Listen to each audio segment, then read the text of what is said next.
Four ka signs ti mailhan nga di kaniya love. As if ra.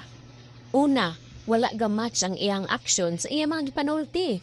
For example, maingon siya nga love kaniya pero iyahang mga buhat dili di ay kaniya love kay magsige siya og buhat sa mga butang nga dili kaganahan, magsigig chat-chat, magsigig tawag, or worst, mag-download og application nga wala ka kabalo or wala kay access.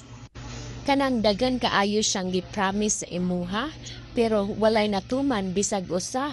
Tapos miingon siya nga dili kaniya binuangan pero di ay to kipasakitan na kaniya kay naibog siya or sa lain or naa na siya'y lain.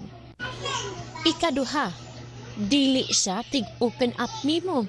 Bisag mga simpleng conversation or mga simpleng nabuhat niya, dili niya i-open nimo kay mahadlok siya nga maabalo ka sa tinuod, kabasig, masukop ka, and magbulag mong duha. So mas kilion niya nga mamakak nimo kay dili man siya ingon anak ka open nimo. Ikatulo, kanang di kabalo mangayo og sorry. No, bisag nakabalo siyang nakasala siya, pero patuuhon kaniya sa iya mga bakak. Dili jud siya mangayog sorry. Kay para sa iyahon, sakto ang iyang gibuhat o wala siya'y sayop.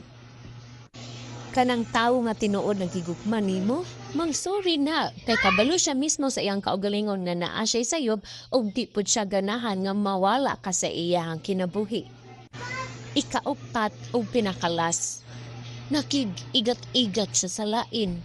Kaya bang nasakpan na nimo siya na naka-ebidensya pero gidinay Japon niya kat patuuhon man kaniya sa sayo.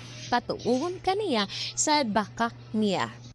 I-manipulate pa jud kaniya ug i-gaslight kaniya ingnon pa jud ka o ra kay ka.